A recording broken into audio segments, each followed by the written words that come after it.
Hello, greetings, engineer. Welcome back to the continuation of survival playthrough, beginning with Titan and back onto our capstone ship. We've been away from Titan for quite some time now. We're going to start today off with a bit of lesson mining. My mining ship is pretty boring by most standards, and it's not really the focus of any of the builds right now. This time, I went with a bunch of cargo containers as all the interlocking pieces. That way, we can have a larger cargo capacity and make the ship more compact. If you've ever played on the Keen Public server, you've noticed that there are limitations of some blocks, such as drills, of which we can only have 5. By making them an array like I've done here, using the corners and one in the front, we're able to get a decent bore through most of the voxel. However, shenanigans with the voxels and public server latency can cause a lot of issues, especially with death voxels and damage somehow bleeding through everywhere. We'll get to more of that in just a moment. But here I just put a gentle thrust override and let the drills go on as the ship propels itself through as we take apart this uranium deposit. I've got 3 connectors in the back, each set with their own ejector. That way they can expel all the stone that I do not want in my ship. I found that 3 ejectors and connectors working together is pretty effective at expelling all the stone, just about as fast as I can get in with my 5 drills here. I also have a gravity generator in the back that is aligned to repel all the stone away from the ship. Here I've completed my mining expedition and slowly back away with the reverse camera. However, the ship took a lot of damage somehow. I wasn't that close to the rock wall, and everything just caught fire, causing complete loss of everything in the ship. This is a downside of a hydrogen ship. It's very easy to become completely disabled if you lose your fuel source. I make a bunch of trips going back and forth trying to repair up everything that I can, and unfortunately with a very tiny compact build like this, everything becomes a critical component, especially all of these cargo containers, which are intricately woven to pass material, a couple of which are single points of failure on this ship, which we'll see more of here in a bit. Putting any kind of armor plates on the outside really doesn't help, not even the panels or half block. I've found that even full blocks can still have damage transmitted straight through them, as here with the hydrogen tank and other blocks inside becoming damaged when they are clearly not exposed to anything else. That's just a quirk of the server and migration damage. I try to repair as much as I can, but ultimately this is a fruitless endeavor, and I opt for another plan to get the vehicle back a little faster. Going to attach an ion thruster to the ship and get it moving in the right direction. I still have power and gyro override, so a single thruster will get me moving in that direction, and I can strap some more ion to it here and get a little more control of the ship. With the mining ship re-secured back to the Swift Thistle, I can remove all these ion thrusters and continue my troubleshooting of the ship. Turns out there was just one more cargo container on the top that's a single point of failure, and then everything came back online. So it was just a little bit of attention to detail that I missed while I was doing the initial repairs, and there's your culprits right there down the center. Moving on from a minor disaster, we're going to continue building out the cells on the Swift Thistle here. Even though I built them off of a blueprint, I didn't really want to keep it the exact same, so I'm kind of ad-libbing as we go along here, adding some new details in. It's okay for your ship designs to change over time. That's actually part of the topic of discussion here, is why large ships seem to grow so much. When you start to add detail in to your ship with these larger blocks, you need a lot more space for that detail to really show and have contrast with everything else. And in doing so, the ship gets a lot bigger than what you had originally intended. When and where necessary, you should try to keep your details to a minimum and try to use half blocks if you can. It'll cut down on weight materials and still allow you to get that little bit of contrast and detail instead of the full block. Instead of adding bulk material out, you can also add recesses, or just use different colors of paint to break up a flat area. I like these pylons here, but they were a little scrawny, and so I went back in to remove some of the material and expand it out a bit. But it's not until I actually built out the shape that I realized that it would be intruding on this thruster cone of damage. Since hydrogen thrusters have 7 blocks of damage, this pylon would have been destroyed over time, and I didn't like it intruding in there. So instead of expanding centerward, I instead opted to push it towards the front. I could have carved off the pylon, moved everything forward, and then reattached it as I had done before, but in this case, I just undid some of the detailing work I did up front and expanded the pylon out this way. I'm also going to do the same for the other side, not the mirrored side of this, but the other forward pylon piece. That way I've got two larger struts coming down to secure the warp nacelle, and then I've got a smaller trailing one back there. Just think that makes it a little more sturdy looking, even though it doesn't actually do a whole lot. Again, don't be afraid to let your shape change over time, even if it's not exactly what you had envisioned. Just let it flow, and you can learn from the mistakes of others and add their learning experiences to your own. So the ship's really coming along with a lot more of the blocks being in place. At least there's more contrast for you to see, but the ship's really going to come alive once we start building up these blocks. A lot of the placement's pretty boring because it's just the same repeated shape over and over, and this welding part is going to be pretty boring too because it's just these broad outside panels and such. So in order to take care of that, we're just going to skip past most of it, assemble ourselves a welding ship, and just has a couple of quick pans to go through.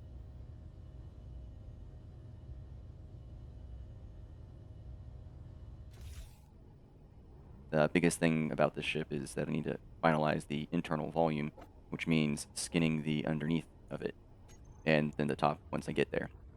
But placement of these blocks has just been very, very tedious since I don't have creative mode or any kind of mirroring or anything like that, so any mess up has to be found and calculated and corrected, and anything that I don't really like as far as a design aesthetic goes has to be replaced and put back in there.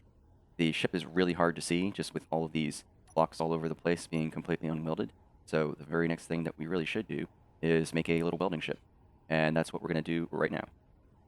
So if I attach it like this, the grid that I'm building is now a part of the main grid here, and then anything else I build, that way if I turn it on, it'll be able to pull resources.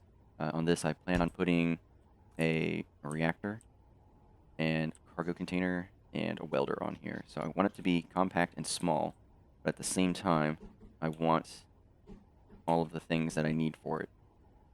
If I do this number, this will give me, should give me ample amount of cargo. The welder has a cargo capacity of its own. I might actually stick with the battery on this one. Use the battery here. I can't put it right there because that's where the camera's at, so that's going to be a bit of a pain, but there should be okay. I also want to place thrusters on here.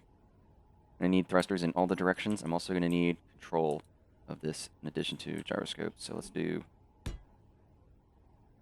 just do this here. I don't really need a full cockpit or anything like that.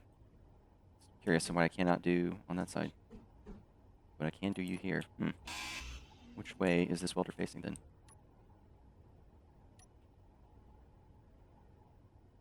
Do it like that with the cargo section up.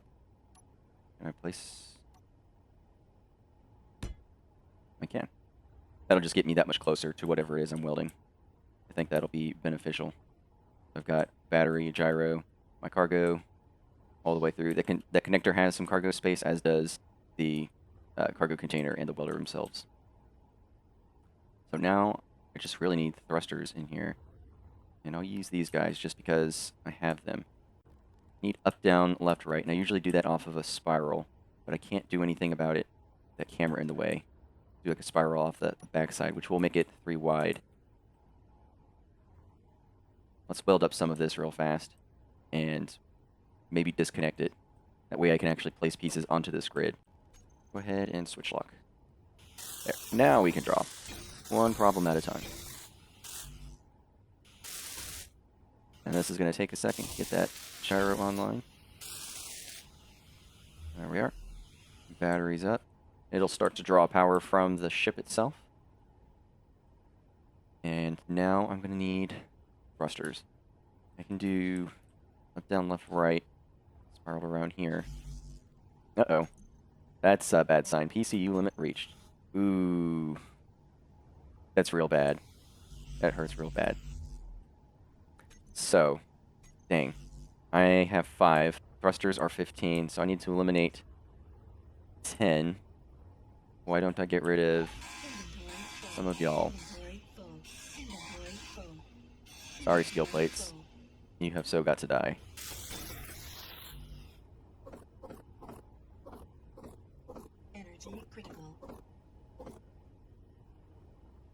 Okay. So what that should have done is given me a few PCU, and it did. Very few. We're on this side.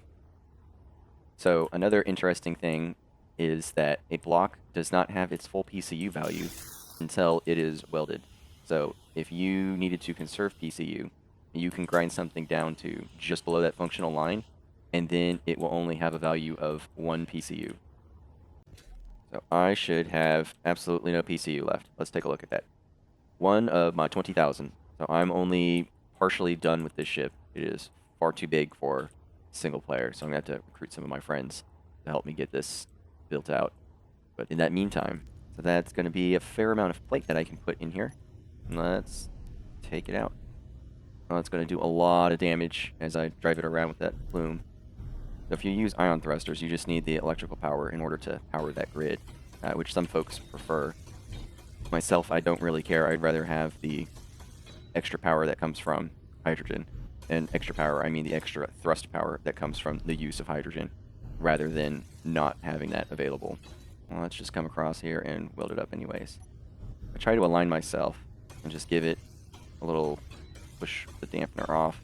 I should be able just to continue on down the line there with no inputs necessary. Yeah, but if I'm going too fast, that welder can't take care of everything. Give a little corrective thrust to slow it down. I see a strong unknown signal very, very close to me, which is not good. Strong unknown signals, everyone can see those, so those are not just specifically for you. And with them being super close to you, you know that one is quote-unquote meant for you. More to the point, it will draw the attention of everybody on the server, and they probably will come looking for it to collect the special content power. And in doing so, they have a higher probability of finding you. Not that I've encountered any problems. The few folks that I have met on this server have been pretty chill. I like to, look at other people's ships and, share information as much as possible, such as stellar cartography projects or mapping out the NPC trade stations, both of which I'm working on for this server currently. There are folks out there who can do nefarious things for those special content powers. The obvious thing is, hey, let me go and get this for myself. The less obvious thing is I'm going to park within visual distance or strike range of the special content power and wait until someone shows up to collect it, and then you can come and shoot up their ship or something. I've seen folks do that. I've had it happen to me, not on this server specifically, but so it's always something to be cognizant of. I usually try to swoop in, pick it up quickly, and then depart rapidly. So if you have 2 jump drives or more on your ship, what's easiest to do is set one to like a short range and the other one to the actual target there. Fly in real fast, and then park next to that content power, grab it, hop back into your ship, and then do the short jump away. And that way you're not there more than a few seconds. So if anyone did try to attack you, the damage should be minimal. That's assuming that you even have to get out of your ship. You could always get real close to it and snag it with a landing gear, jump away. Well, it looks like I wasn't paying attention to my energy, and I just lost the battery. And don't have the PCU for a reactor, not without destroying this, and I have to disassemble this whole damn thing. Well, that's just fine. And without any power, I have to draw from each of those compartments manually. Luckily, I can access them all from the outside. None of them are hidden inside of anything else. It's a good place for you to go. I will put... Oh, nothing like a little radiation immediately behind you to lighten the mood.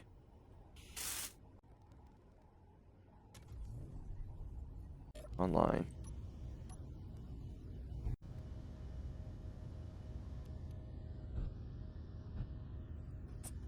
Alright, that's a decent amount of progress, but I'm out of PCU, and this miner could have been better. So I'm going to park it here and disassemble it, and that'll be it. Yay, PCU.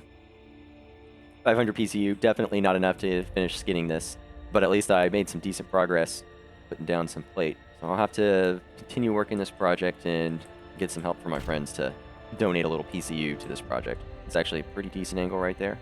Making some good progress on it. I like the worn-torn armor, but I think it'll look better once I put the final coloring on it. I guess that's kind of fitting right now with it being all patchy and everything. That'll be it for this time. I'll continue on and keep gathering some more of the GPS coordinates for stations next time. Until then, go forth and build great things. See you then.